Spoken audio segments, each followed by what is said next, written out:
I can still feel the sting of that moment as if it's happening right now. The moment my daughter-in-law looked me dead in my eyes, leaned back on the sofa I bought, crossed her legs like she owned the place, and said with a cold little smile, "Oh, we already got married yesterday. We only invited special people." Those words hit me harder than any slap ever could. I stood there holding my phone, my mouth half open, my heart sinking into my stomach. My son Marcus Coleman, the child I raised alone, the one I sacrificed everything for, couldn't even look at me. He just stared at the floor like a guilty little boy caught doing something wrong. And how all this happened. Let's start from the beginning, before continuing. Please subscribe and tell me where you're watching this story from, because what I'm about to tell you is still unbelievable. My name is Renee Coleman, and for 71 years I've lived my life trying to do right by others, especially my son. After my husband passed away when Marcus was only 8, I promised myself I'd give him everything he needed. I worked 2 jobs. I skipped vacations. I skipped new clothes. Whatever he needed, I made sure he had it. So when Marcus moved in with his girlfriend, Layla Brooks, and they struggled to pay the rent, I didn't hesitate. I paid their $500 monthly rent. I bought all their furniture, their sofa, their dining table, even their mattress. When their fridge was empty, I filled it. When Layla said she had a small emergency, I covered it without questioning. For 3 years, I was their safety net, their provider, their silent blessing. I didn't mind. I honestly didn't. I believed I was helping them build a strong foundation. I believed they appreciated me. But that afternoon, standing in my own living room, everything changed. I had simply asked Marcus the most innocent question. "Baby, when is the wedding?" We had talked about it for months. I had even gone out and bought myself a beautiful rose-colored dress, a soft, elegant shade that made me feel young again. I spent $200 on that dress, imagining myself standing proudly beside my only son on the happiest day of his life. Instead, Layla sat there flipping through her phone like I was an inconvenience and said, "Oh, we already got married yesterday." I blinked, stunned. "Yesterday?" I repeated. Marcus nodded without lifting his head. "It was small, Mom. Really small." But a few hours later, I saw the wedding photos online. Her parents were there. Her sisters were there. Her cousins were there.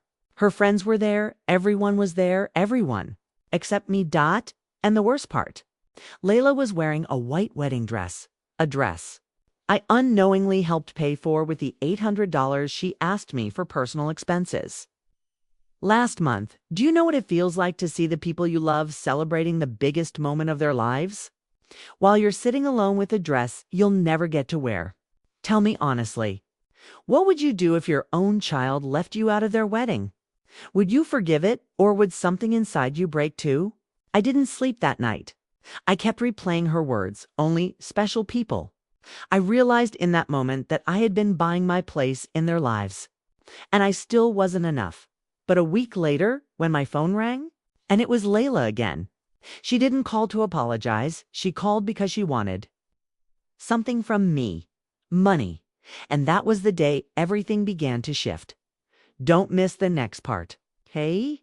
Because what Layla asked me for next showed me just how little they ever valued me. 7 days after they told me I wasn't special enough to be invited to their wedding. My phone rang. I was in the kitchen washing a cup, still trying to make peace with the storm in my chest. When I looked at the caller ID and saw Layla's name, all the emotions I'd been burying rushed to the surface. For a moment, I considered letting it ring, but old habits die hard. I answered. Her voice was shaky, desperate. A complete opposite of the smug woman who sat on my sofa last week. "Miss Renee, the rent is due," she blurted. "We're 2 days late and the landlord is threatening us. You didn't send the transfer." It's just like that. No greeting. No apology. No acknowledgement of the wedding. Just money. I didn't speak right away. I wanted to hear how far she would go. "Maybe you forgot," Layla continued. "It's okay. I know you've been overwhelmed lately." Overwhelmed. That's what she called the pain she caused. I took a slow breath. "Layla, why would I forget something I've been doing for 3 years straight? Silence. I could hear her swallow. Well, with the wedding and everything, maybe things slipped your mind. That was the moment, the exact second, when something hardened inside me. They didn't just exclude me. They expected me to keep paying for their lives as if nothing happened. I sat down at my kitchen table, the same table where I used to plan their birthday gifts, their grocery lists, their emergencies. Layla, I said quietly, tell me something. Am I special to you? The silence on the phone grew so heavy it felt like a weight pressing on my chest. Of course you are, she finally stammered. You're like a second mom to me. It's the same line she always used when she wanted something. I closed my eyes. Then why wasn't I invited to your wedding? Her breath caught. She wasn't expecting that. Well, you know how small weddings are? Only special. I cut her off. Yes, I remember exactly what you said. And then I delivered the words that had been forming inside me for a week. The words that tasted like both freedom and fire on my tongue, Layla. I told you before, I only help special people. This time, it was her turn to freeze. Miss Renee. That's not fair, she whispered. We were counting on you. The landlord, it's not my problem, I said calmly. For years, I've given you everything you needed. You treated me like an ATM, not family. Her tone changed instantly. It wasn't sadness, it was panic. Please don't do this to us. Marcus is stressed. I'm stressed. We're drowning. We need you. I felt a sharp pain in my chest, but not from guilt. It was the pain of realizing how blind I'd been. Do you need me? I asked softly. Or do you need my bank account? Another long silence. Tell me honestly, would you have still helped them? Or would you finally draw the line the way I did? For the first time in my life, I didn't bend. I didn't offer money. I didn't apologize for their chaos. I simply hung up the phone. My hands were shaking, but my heart felt strangely steady, like I had taken the first real step towards saving myself. A few minutes later, Marcus texted me, Mom, pick up. We need to talk. But I didn't even open it. I placed my phone face down on the table, took a deep breath, and said out loud, It's my turn now. And that was the moment everything shifted. Because they didn't take my no quietly. They came back with something I never could have imagined. Don't miss the next part, because the way Marcus and Layla reacted to my decision turned into a confrontation I never saw coming. After I hung up on Layla, my hands were trembling, not from fear, but from a strength I hadn't felt in years. For decades, I had built my routine around Marcus and Layla's needs. But that morning, for the first time, I chose myself. Their calls kept coming. First Layla, then Marcus. Then Layla again from a different number. I let every call ring. It felt strange at first, almost wrong, like ignoring a fire alarm. But after the fifth call, something inside me clicked. I realized I had spent years reacting to their emergencies, while completely neglecting my own life. Around 2 p.m., I put on my shoes and decided to go for a walk. Not to the bank to transfer money, not to the store to buy their groceries, not to the pharmacy for Layla's urgent needs. This walk was for me. The sun was bright, the air warm, and for the first time in a long time, I didn't feel heavy. I walked past the park where I used to take Marcus when he was little. I could still picture him running around, laughing, holding my hand with all the trust in the world. Somewhere along the way, I lost that boy. And maybe he chose to let go of me first. I stopped on a bench and watched a group of kids play tag, their mothers chatting nearby. One of the women was tying her daughter's shoe, and the little girl threw her arms around her neck afterward. That's when the tears came. It's quiet, slow tears. Not from sadness, but from grief. Grief for the mother I used to be, for the love I thought I had. For the years I spent walking on eggshells, hoping Marcus would appreciate me. Tell me, do you ever realize someone you love sees you as useful, but not lovable? What would you do if you discovered that too late? After wiping my eyes, I kept walking until I reached the bank. The same bank where every month, without fail, I sent Marcus and Layla their rent, where I paid their overdue bills. Where Mr. Palmer, the branch manager, knew me by name because of how often I helped them. When I walked in, he smiled warmly, as he always did. "Mrs. Coleman, how can I help you today?" I took a deep breath. I need to cancel all automatic transfers to my son and daughter-in-law. The look on his face shifted from friendly to concerned. "All of them. Are you sure?" "Yes," I said, my voice steady.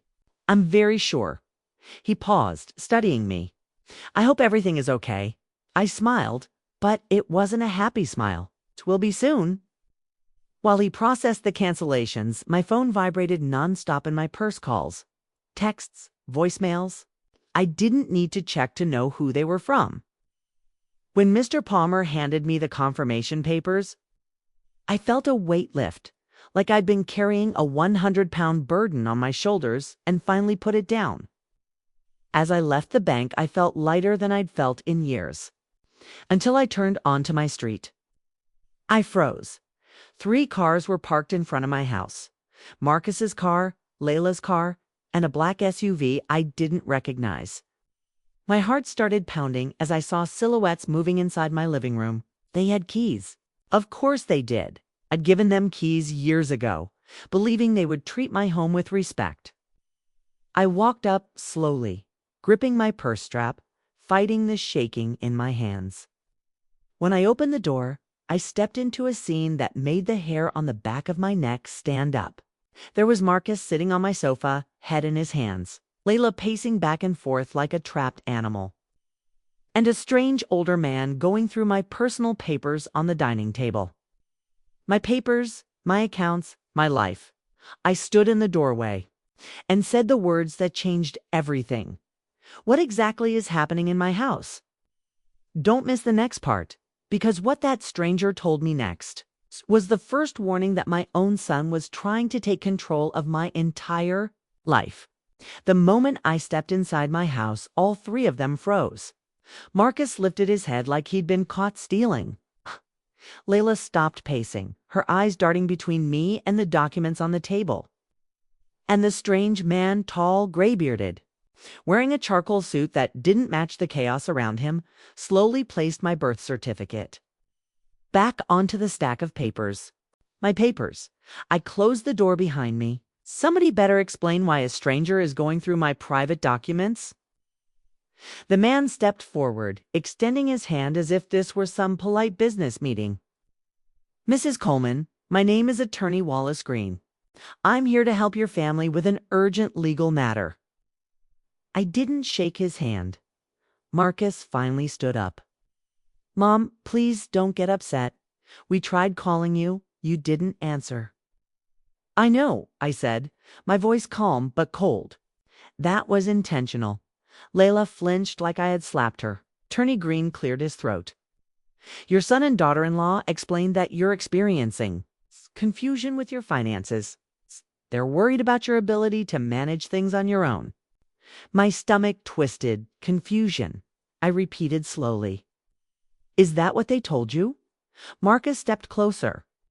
"Mom, we're not saying you can't handle things. We're just trying to help." Layla finished, folding her arms. "Because we've noticed mistakes. Big ones." I stared at her. "The only mistake I've made is helping you for 3 years. Her eyebrows rose sharply. "That's not fair." "No," I said, "what you did to me wasn't fair." For a moment, no one spoke. Then Attorney Green lifted a folder. "Mrs. Coleman, your children simply want temporary financial guardianship, just until things stabilize." The words hit me like cold water. Financial guardianship. They weren't trying to talk. They weren't trying to understand. They were trying to take control of my entire life. My accounts, my home, my decisions. All because I stopped paying their rent. I walked slowly toward the table, gathering the scattered documents, my bills, my insurance papers, my bank statements, everything they could have used to build a case against me. I looked at Marcus, my only child, the boy I raised with my whole heart. The boy I protected from everything, even when I should have let him learn on his own. Marcus, I said quietly, do you really think I can't manage my life? He opened his mouth, then closed it again. His eyes flicked toward Layla before he answered. I think. You've been overwhelmed lately? That one sentence told me everything. He was repeating her words, her opinions, her manipulation. Not his own. Marcus, I whispered, does this woman speak for you now? His jaw tightened. Mom, don't talk about my wife like that. Your wife, I repeated softly. The same wife who made sure I wasn't at your wedding. Layla shot forward. We told you it was small, Renee. You're being dramatic. I felt something burn inside me, not anger, but clarity. Let me make this very clear, I said, turning toward Attorney Green. I am not confused, I am not incapable. And I am not signing a single piece of paper. Green clasped his briefcase. Mrs. Coleman, refusal may lead to a court petition. Then file it, I said, and get out of my home. Marcus's face drained of color. Mom, please, no, I interrupted. You don't get to walk into my house, go through my things, call me incompetent, and expect me to obey. I pointed toward the door. All of you, leave. For a moment, Marcus just stood there, torn, confused, ashamed. Then he grabbed his jacket, muttering something under his breath. Layla walked out last, glaring at me like she had just lost a battle she wasn't prepared for. And Attorney Green gave me a look that said, this isn't over. When the door finally shut, I dropped into my chair, my heartbeat trembling through my hands. Tell me, what would you do if your own child tried to take away your independence? Would you fight back or give in to keep the peace? I made my choice, and they weren't expecting what I did next. Don't miss the next part, because the very next day I learned Marcus and Layla had taken things even further. Behind my back, asterisk. The morning after I threw them out of my house, I woke up with a heaviness in my chest I couldn't shake. It wasn't fear. It wasn't guilt. It was the sharp ache of betrayal, the kind that keeps you staring at the ceiling, wondering how the people you raised turned into strangers. I made myself a cup of tea and tried to calm my thoughts, but my hands wouldn't stop trembling. I kept replaying every moment from the day before. Marcus wouldn't look me in the eye. Layla acted like I owed her my entire life. And that lawyer, the way he walked through my house like he already owned it. I kept telling myself they wouldn't dare push things further. I was wrong.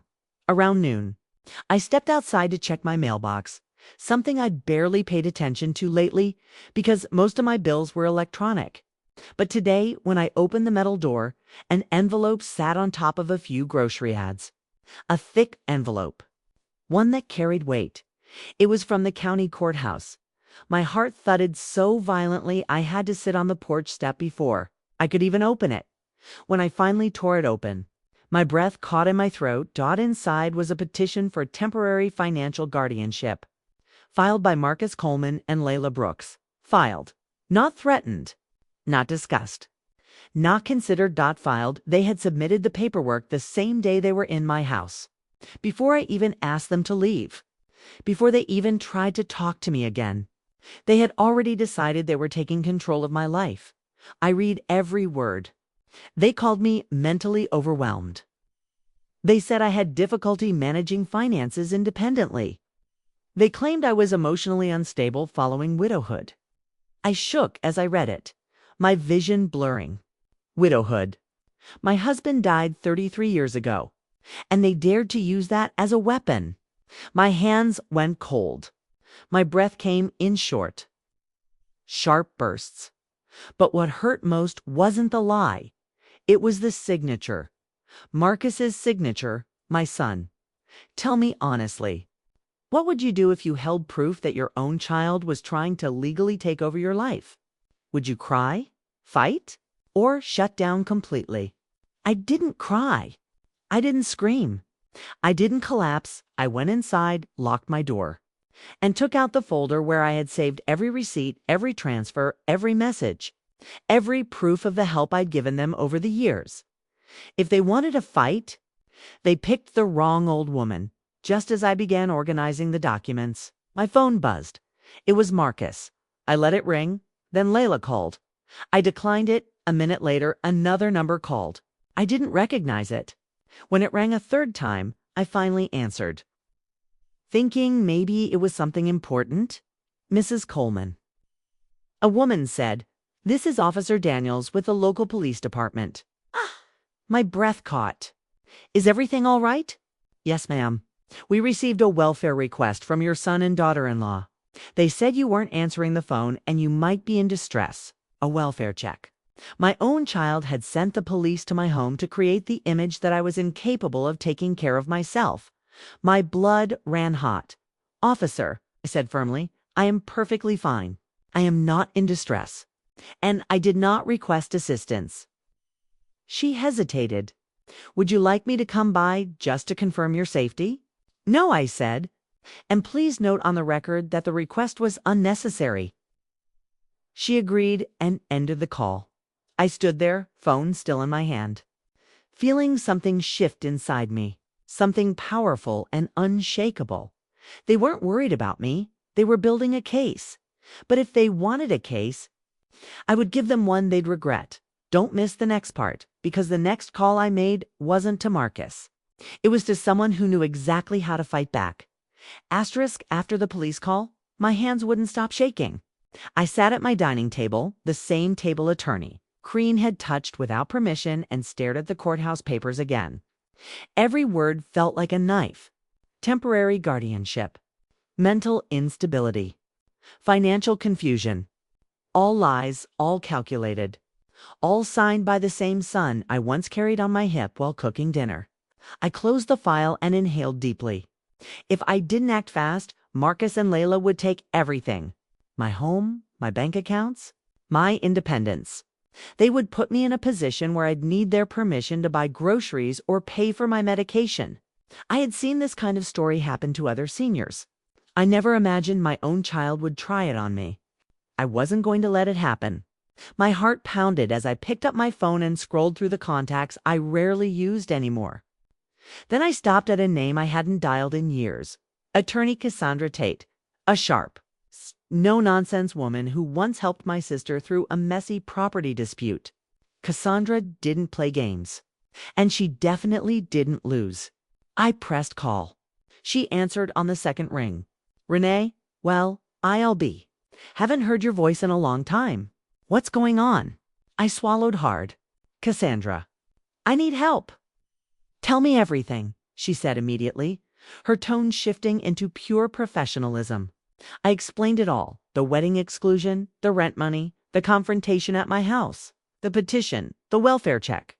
I tried to keep my voice steady, but hearing the story out loud made the betrayal cut deeper. Cassandra listened without interrupting, except for the occasional sharp intake of breath. When I finished, there was a long silence. Then she said, "Renee, they're not just trying to take advantage of you. They're trying to erase your autonomy. This is elder financial abuse textbook." The words felt heavy. "But right." "I figured," I whispered. "Do you have proof of everything you've done for them?" "I kept everything," I said. "Bank transfers, receipts, messages. All of it." "Cool," she replied. "You're in a much stronger position than they are. First things first, you're going to send me every document you have. After that, I'll file a response to block their petition. And trust me, we're going to hit them back harder than they expect." For the first time in weeks, I felt a breath of relief. Cassandra wasn't afraid of anyone. Not even manipulative children and their smooth-talking lawyers. "I'll gather everything today," I told her. "Do it," she said. "And Renee, don't answer any more calls from them. From this point forward, everything goes through me." When we hung up, I felt something I hadn't felt in a long time. Supported, protected, not alone. I spent the next 3 hours organizing papers, printing screenshots, labeling transfers. Page after page painted the same picture: a mother who had given everything, and a pair of children-in-law who believed they could take more. As I worked, a strange calm settled over me. Not peace. This wasn't peace. It was resolve. A fierce, grounded certainty that the line had been crossed far too many times, and I was finally stepping back over it. Just as I finished sealing the envelope of documents for Cassandra, someone knocked on my front door. 3 hard knocks. Not gentle, not familiar. I froze. Through the window, I saw a woman standing on my porch. She wore a navy blue blazer and held a clipboard. My stomach tightened. She wasn't a friend. She wasn't a neighbor. She was from the Department of Adult Protective Services. Marcus and Layla had made another move. And this one was bigger than I expected. Don't miss the next part, because when I opened that door, I found out just how far my own child was willing to go to prove I couldn't take care of myself. I opened the door slowly, keeping my hand on the doorknob as if the house itself might slip away from me if I let go. The woman on my porch gave me a polite but practiced smile, the kind professionals give when they've seen two. Many families tear each other apart. Mrs. Renee Coleman. Yes, I said cautiously. She lifted her clipboard. My name is Sharon Miles, Adult Protective Services. I'm here because a report was filed regarding concerns about your well-being and ability to manage daily responsibilities. I closed my eyes for 1 second, just one, because I already knew who filed it and why. When I opened them again, I made sure my voice was steady. Come in. She stepped inside, looking around the living room like she was checking for hazards. Everything was spotless. I had cleaned the night before, trying to keep myself occupied so my thoughts wouldn't spiral. Sharon took a seat on the edge of my couch and pulled out a form. I won't take too much of your time. I just need to ask a few questions. I nodded, sitting across from her. She began gently. Can you tell me if you've been feeling confused lately? Forgetful. Overwhelmed. It wasn't her fault. She was doing her job. But hearing those words, the same ones Marcus and Layla fed to officials. Lawyers and anyone who would listen felt like being punched in the chest. No, I replied calmly. I'm perfectly capable of managing my life. She wrote something down. Have you had difficulty paying bills? Managing your home? Maintaining daily routines? Not at all, I said. I've been paying bills for myself and others for years. She glanced up. Others? My son and daughter-in-law. I said, for 3 years. Sharon paused, pen hovering over the paper. Do you have documentation of that? I stood, walked to the dining table, and retrieved the folder I had organized for Cassandra. I placed it gently in Sharon's hands. Everything is in here. Every payment. Every transfer. Every message asking for help. She opened the folder and her eyes widened slightly, just enough to betray her neutral expression. This is extensive. Because the help I gave was extensive, I said quietly. Sharon read silently for a few minutes. The only sound in the room was the rustle of papers and the soft tick of the clock on the wall. When she finally looked up, there was something different in her eyes. Empathy, maybe. Or understanding. Mrs. Coleman, she said softly, this report stated you were refusing needed assistance. It claimed you were isolating, behaving erratically, and unable to manage your affairs. I felt heat rise in my chest. All lies. She nodded slightly. It appears your family may have exaggerated or misrepresented information. I let out a breath I didn't know I'd been holding. Sharon closed the folder. I'm going to ask a few more questions. But I want you to know this already looks very different from the report I received. She asked about my daily routine cooking, medications, social activities, finances. I answered every question clearly. My voice never wavered. I made sure she saw exactly who I was, a woman who had lived a long, difficult life with strength and clarity, not confusion. Near the end, she said, May I see your kitchen and bedroom? It's part of protocol, of course. We walked through the hallway together. She inspected the kitchen, clean counters, organized drawers, food in the fridge. The bedroom was the same, neat, calm, stable. When we returned to the living room, she picked up her bag and clasped her hands. Mrs. Coleman, I'll be honest with you. I don't see any signs of neglect, confusion, or inability. Quite the opposite. Relief washed over me, but it didn't erase the pain. I'll be closing this case, she continued gently, and I'll be documenting that the report appears to have been filed without valid cause. I nodded. Thank you. As she walked to the door, she paused. One last question. Do you feel safe? Safe. The word sat heavy in the air. Yes, I said. Now I do. When the door closed behind her, I leaned against it, letting the weight of everything sink into my bones. Marcus and Layla had tried to discredit me, humiliate me, strip me of the life I built, but today proved one thing.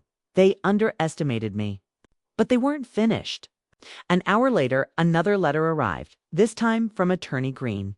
And his message was clear. They were preparing for war. Don't miss the next part, because what I discovered inside that letter changed the entire direction of this fight. I stared at the envelope lying on my doormat like it was a venomous snake. Attorney Wallace Green, his name printed in bold at the corner, the same man who went through my private documents, stood in my home like he owned it and talked to me as if I were a confused child. My hands trembled slightly as I picked it up, but not from fear, from anger so deep it shook the very core of who I was. I carried the envelope to the kitchen table and sat down, the house quiet enough that I could hear my own heartbeat. I slid a knife along the seal and opened it slowly. Inside was a neatly typed letter on expensive paper. I began to read, double quotes, Mrs. Coleman. This letter serves as formal notice that our office will proceed with the petition for temporary guardianship unless you voluntarily agree to a supervised financial plan with your son and daughter-in-law. Supervised, voluntary, a plan. All words meant to sound gentle, but carrying the same meaning. Give up control, or we'll take it anyway. The letter continued, we believe it is in your best interest to cooperate.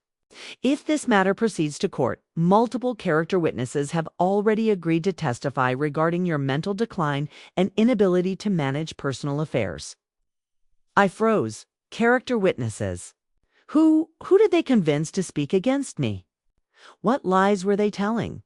Who believed them enough to sign their name to such a thing? I forced myself to keep reading. Your son, Marcus Coleman, and daughter-in-law, Layla Brooks, have expressed deep concern for your well-being and wish to avoid legal escalation. It is our hope you will reconsider your previous position. I almost laughed, a bitter, broken laugh that never reached my lips. Concern. That's what they called it. Not manipulation. Not greed. Not betrayal. Concern, but the last paragraph was the one that truly made my blood run cold. If we do not receive your cooperation within 10 business days, we will request a full competency evaluation, including medical and psychological assessments. A competency evaluation. They wanted to drag me into a courtroom, test my mind, question my sanity, and make me look weak in front of strangers. All because I refused to pay their rent. I placed the letter down slowly. My body felt still, but my thoughts moved like fire spreading through dry grass. This wasn't just a financial fight. This was an attempt to erase my dignity. I reached for my phone, took a picture of every page, and sent them immediately to Attorney Cassandra Tate.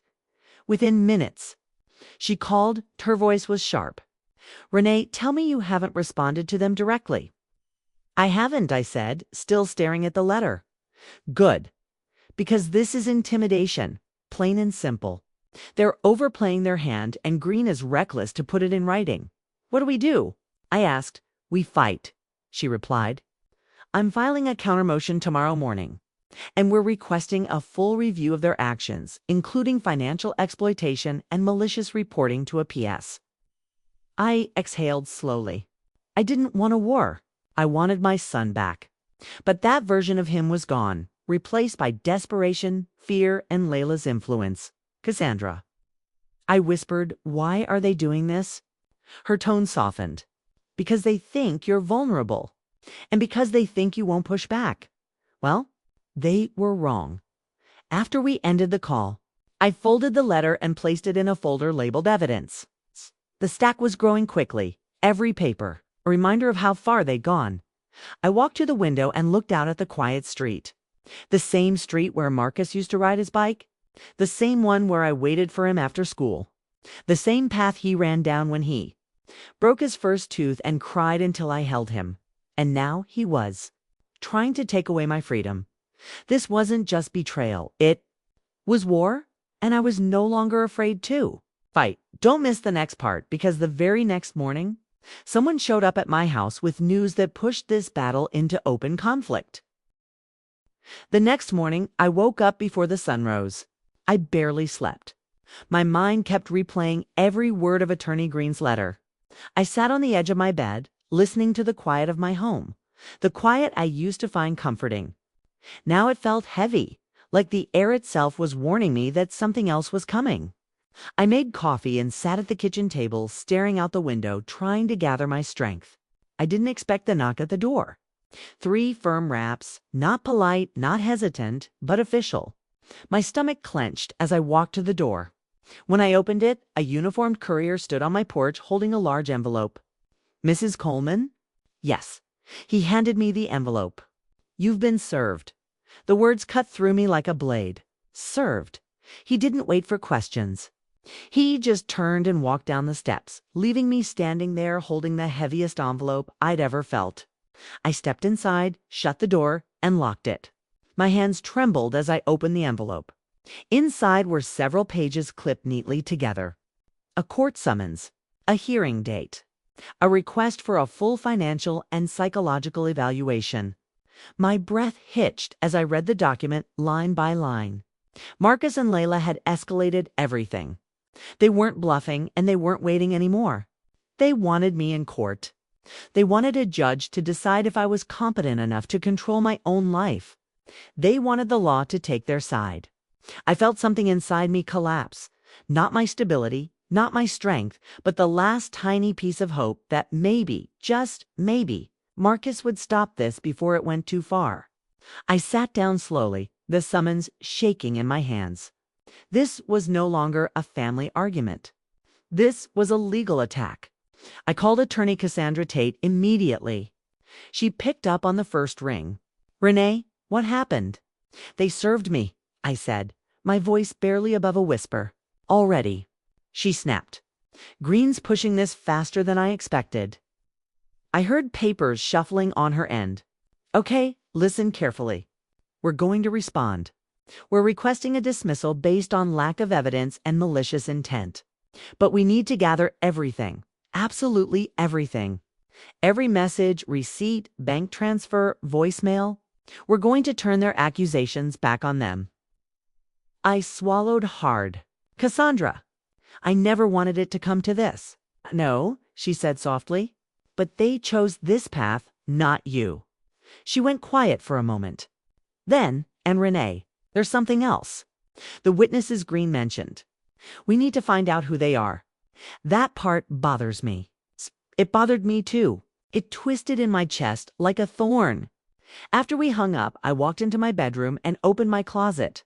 I pulled out a storage bin filled with old documents, things I hadn't touched in years but suddenly needed. Old medical records, tax returns, bank statements from before Marcus ever moved out. Everything that proved I had always handled my life without help. I spent hours spreading papers across the bed, organizing them into piles until the room looked like a war strategy map, because that's exactly what it was. By the afternoon, exhaustion washed over me, but I kept going. I refused to let them paint me as weak or incompetent. Around 5 p.m., I stepped outside to take out a bag of shredded papers. As I reached the curb, I noticed a familiar car parked halfway down the street, Marcus's car. He was sitting inside, engine running, staring toward my house. He didn't get out. He didn't wave. He didn't call. He just sat there watching me. I froze. For a moment, our eyes met. I waited for him to open the door, to walk toward me, to show even a flicker of remorse. He didn't. Instead, he drove off slowly, turning the corner without a word. I stood there alone, the evening air cold against my skin, and realized something painful and final. Marcus didn't see me as his mother anymore. He saw me as a legal obstacle. And obstacles get removed. I walked back inside, locked the door, and pressed my back against it. My house didn't feel like home anymore. It felt like the last line of defense in a battle I never asked for. The court date was set. The accusations were made. The witnesses were waiting. The war had officially begun. Don't miss the next part, because the identity of one of those character witnesses was someone I never expected, and their betrayal cut deeper than anything Marcus and Layla had done. Asterisk when Cassandra told me we needed to identify the character witnesses. Marcus and Layla planned to bring to court. I assumed it would be someone from Layla's side. Maybe her mother, maybe one of her sisters, maybe some friend who barely knew me but would happily repeat whatever Layla whispered in her ear. But nothing prepared me for the truth. Late that evening, Cassandra called after reviewing the court documents in more detail. Her voice had that sharp edge that always came out when she sensed something wasn't right. "Renee, are you sitting down?" she asked. I lowered myself into my recliner. "I am now." She exhaled slowly. "One of the character witnesses listed is someone very close to you. Someone who's signed a written statement claiming you've shown signs of confusion, forgetfulness, and unusual behavior over the past year." My heart thudded painfully. "Who?" Cassandra hesitated. "Your niece, Danielle Price." For a moment, the world seemed to go silent. Danielle, my sister's daughter. The little girl I babysat, fed, raised like a second mother after her own mama passed. The woman who came to my house every Thanksgiving, who hugged me like family, who always told me how much she loved me. She signed a statement against me. "Cassandra." "That can't be right," I whispered. "Danielle wouldn't do that to me." "She did," Cassandra replied. "And her statement is detailed. Very detailed." I felt dizzy. My fingers curled into the armrests as my mind raced. I hadn't spoken to Danielle much over the last year, not because of conflict, but because she was busy with her new job and family. But I never imagined she would betray me like this. "Why would she do that?" I whispered. "Support, money, pressure," Cassandra said. "People can be manipulated easily when someone convinces them it's for your own good, especially if they only hear one side." I closed my eyes. Images of Danielle flashed through my mind, her smile, her warm laugh, her calling me Auntie Renee in that soft voice. And now she was willing to stand in a courtroom and tell a judge I was incompetent. I forced myself to breathe. "Is her statement damaging?" I asked. "It's emotional," Cassandra replied. "Emotional can be dangerous. Judges listen to feelings just as much as facts." I clenched my jaw. "So they think bringing family into this will make them look caring." "Exactly. But don't panic. We'll dismantle every lie she wrote." After we hung up, I sat alone in the quiet living room. The lights were off except for a soft lamp glowing in the corner. The shadows felt heavier tonight, pressing in from all sides. I tried to tell myself Danielle was misled, manipulated, that she didn't fully understand what she was signing. But another part of me, the part that had been hardened by the last few weeks, knew better. Someone had gotten to her. Someone had fed her lies. And I didn't need to guess who. There was only one person in this entire mess who had the charm, the manipulation, and the audacity to twist family against me.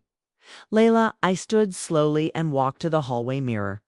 My reflection stared back at me, tired, older than I remembered, but still strong. Still here. Still fighting. I whispered to myself, they don't know who they're messing with. The next morning, I woke up early, more focused than ever. I printed every document, every message, every transfer Marcus and Layla ever requested. I organized everything into a binder for Cassandra. I labeled evidence like a professional, determined that when we stood in that courtroom, the judge would see the truth. But as I prepared everything, a realization crept over me. This wasn't about proving I was competent. This was about proving who Marcus and Layla really were to the court, to the world, and maybe even to themselves. Just before noon, my doorbell rang again. When I opened it, I froze. It wasn't a stranger. It was Danielle standing on my porch, eyes red, hands shaking, and holding a copy of the statement she signed against me. Don't miss the next part because what? Danielle confessed on my doorstep shattered everything I thought I knew about this battle. I opened the door slowly, unsure what I would see in Danielle's face. She stood on my porch trembling, clutching a stack of papers against her chest.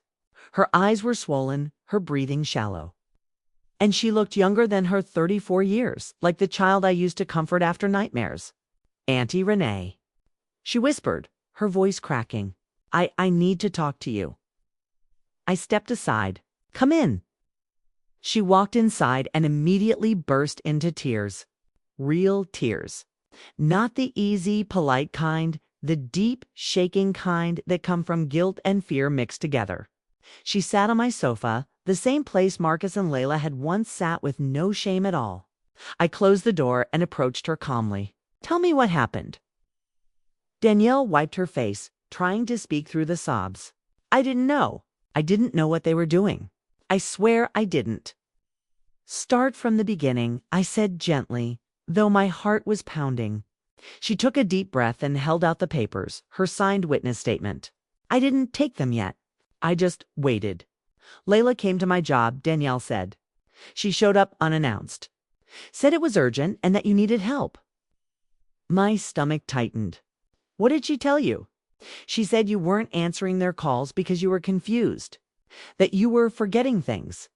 Bills, dates, conversations. Danielle's eyes filled again. She made it sound like you were declining. I felt a deep ache spread through my chest. And you believed her? I didn't want to, she said softly. But she brought Marcus with her the second time. He backed everything she said.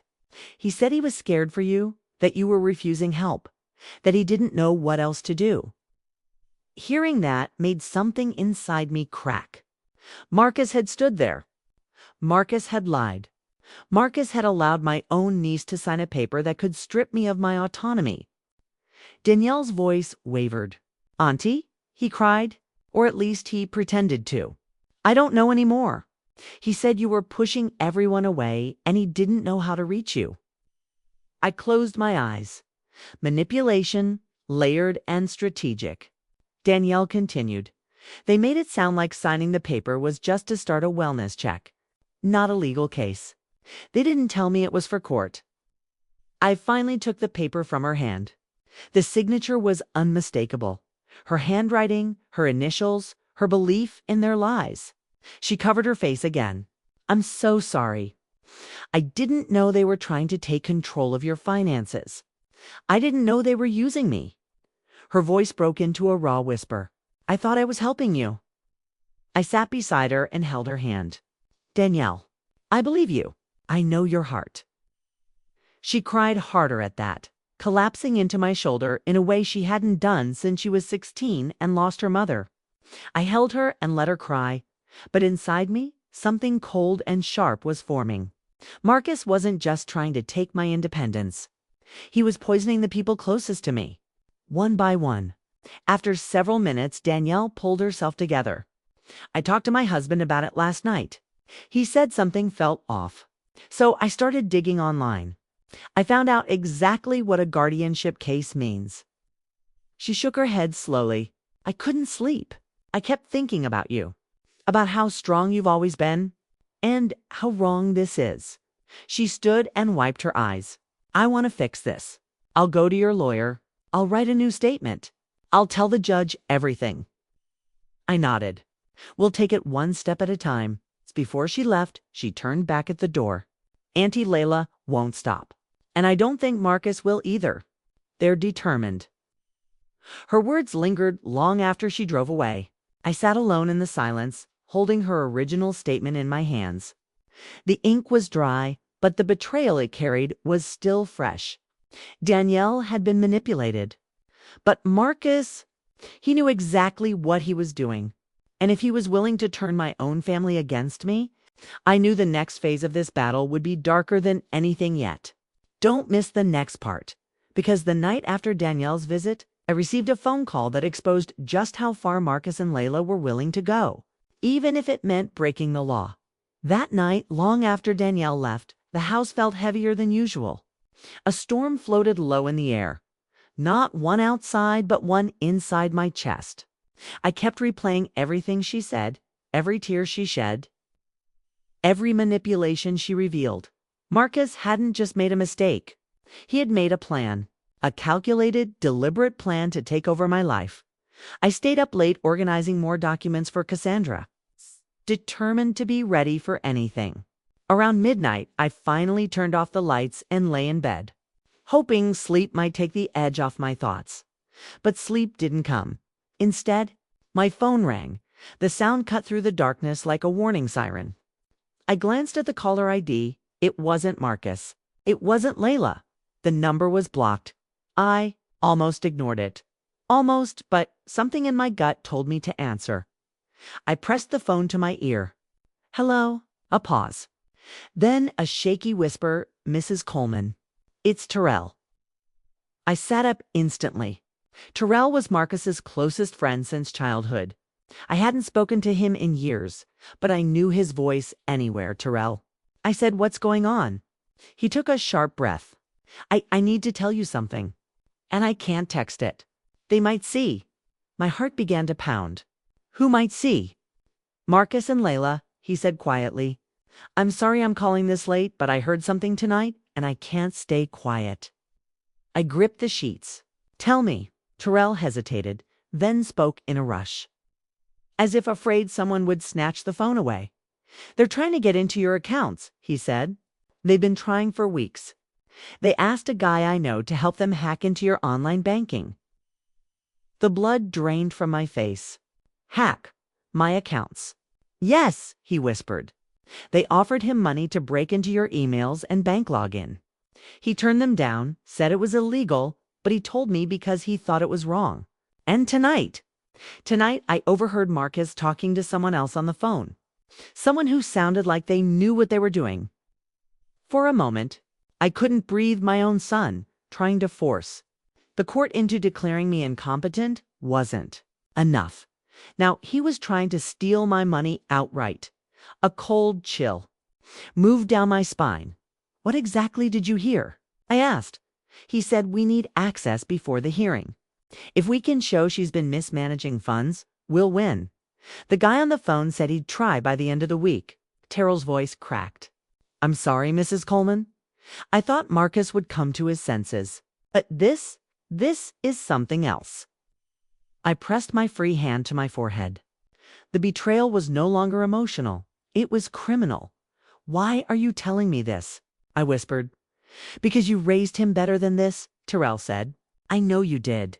And because this is wrong, no matter what he's going through, he shouldn't be doing this. And Layla, she's pushing him hard. Too hard. My throat tightened. Thank you for calling me Terrell. Truly. I'm sorry, he said again. I just didn't want you blindsided. After we hung up, I sat on the edge of my bed in the dark, staring at the faint glow of the phone in my hand. Marcus wasn't the boy I raised. The boy who brought me Mother's Day cards made out of construction paper. The boy who used to fall asleep on my lap during storms. That boy was gone. The man he had become. I didn't recognize him. I immediately forwarded everything Terrell said to Cassandra in a voicemail. Every detail. Every word. I knew she would use it. And I knew this changed everything. They weren't just trying to strip away my rights. They were committing crimes. When I finally lay back down, the fear was gone. The pain was still there, yes, but something stronger grew beside it. Resolve. Marcus and Layla thought they could bury me. They thought they could outsmart me. They thought they could take everything before the court could stop them. But now I knew their secrets. And secrets have power. Don't miss the next part, because Cassandra's reaction to Terrell's warning set off a chain of events that changed the entire course of the upcoming hearing. Asterisk. The next morning, the sun was barely up when my phone buzzed with a message from Cassandra. Emergency call in 10 minutes. Her urgency jolted me awake. I sat at the dining table with my binder of evidence, waiting for the phone to ring. When it finally did, I answered immediately. Renee? Cassandra said without greeting, I listened to your voicemail. What Terrell told you last night changes everything. I exhaled slowly. I knew it was serious, Cassandra. But hacking. My own son trying to break into my bank accounts. It's worse than serious, she said. It's criminal. And the moment they attempted it, or even conspired to attempt it, they weakened their entire guardianship case. I rubbed my temples. What happens now? I've already drafted a motion, she said, filing for the court to dismiss their petition entirely and open an investigation into Marcus and Layla for attempted financial exploitation. Hearing those words made something inside me settle, not peace, but validation. This wasn't just my imagination. This wasn't overreacting. This wasn't old age. This was real. Renee, Cassandra continued, I need you to stay strong. Because when people who are desperate for control feel it slipping away, they get unpredictable. I swallowed hard. She was right. Marcus had already shown how far he'd go, and Layla. She was the engine behind this whole thing. Cassandra lowered her voice. Do you have any reason to believe they might escalate? Show up? Try something in person. I thought of Marcus parked down the street, watching me, not speaking. I thought of Layla pacing in my living room like she owned it. I thought of the forged worry in their voices when they called apps. Yes, I whispered. I think they're capable of anything. For a moment, Cassandra didn't speak. Then her tone sharpened. Then here's what we're going to do. Not react, not fear. We plan. She explained step by step what would happen next, the motions she was filing today, the formal complaint she was submitting to Adult Protective Services, and the criminal attorney she was consulting regarding attempted hacking. Everything they've done, she said firmly, is going to be documented and exposed. We're no longer just defending you. We're attacking their credibility. I nodded slowly, absorbing every word. Cassandra. I said softly, do guardianship cases ever destroy families completely? Paused. Yes, often. But sometimes, fighting back helps the truth rise to the surface. And when it does, those who manipulated the situation end up revealing themselves. Her answer hit me hard. I wasn't fighting to destroy my son. I was fighting to protect myself from the person he had become. And yet a tiny voice inside me whispered a question I couldn't silence. How do you protect yourself from your own child? And when do you accept that love isn't enough to save them from themselves? As we prepared to hang up, Cassandra said something she had never said before. Renee, win or lose, you are not alone in this. We'll not let them take advantage of you. Her words meant more than she knew. After the call, I sat quietly in the living room. The walls felt different today, not suffocating, not frightening, but strong, like they were standing with me instead of closing in on me. For the first time since this nightmare began, I felt like I wasn't fighting with my bare hands anymore. I had an ally, a fierce one. But even with Cassandra's confidence, I couldn't shake the feeling that Marcus and Layla were planning something else, something big. Hours passed in uneasy quiet. Then, right before sunset, a black car I didn't recognize slowed in front of my house. It didn't stop, it didn't roll down a window, it just crept by, slowly, deliberately, like it was studying my home. A chill crawled up my spine. Something was coming. And I needed to be ready. Don't miss the final part, because part 14 will reveal what happened in court and how this entire battle came to an end. Asterisk, the morning of the hearing arrived. Heavy and cold, the kind of cold that settles in your bones and refuses to leave. I wore a navy blue dress, simple but strong. I wanted the judge to see me as I truly was, not the confused, fragile woman Marcus and Layla painted me to be. Cassandra met me outside the courthouse. Her confidence steadied me. We have everything we need, she said. Today we'll bring the truth into the open. Inside, the courtroom felt colder than the air outside. Marcus and Layla sat at the opposite table with Attorney Green, whispering to each other. Marcus avoided my eyes. Layla, however, stared at me with a smugness she couldn't hide. She believed she had already won, but she didn't know what Cassandra had prepared. When the judge entered and the hearing began, Green spoke first. His tone was smooth, practiced. He described me as confused, overwhelmed, and unable to manage daily affairs. Layla dabbed her eyes with a tissue as if rehearsed. Marcus nodded solemnly. Then came the witness. Danielle stepped through the courtroom door.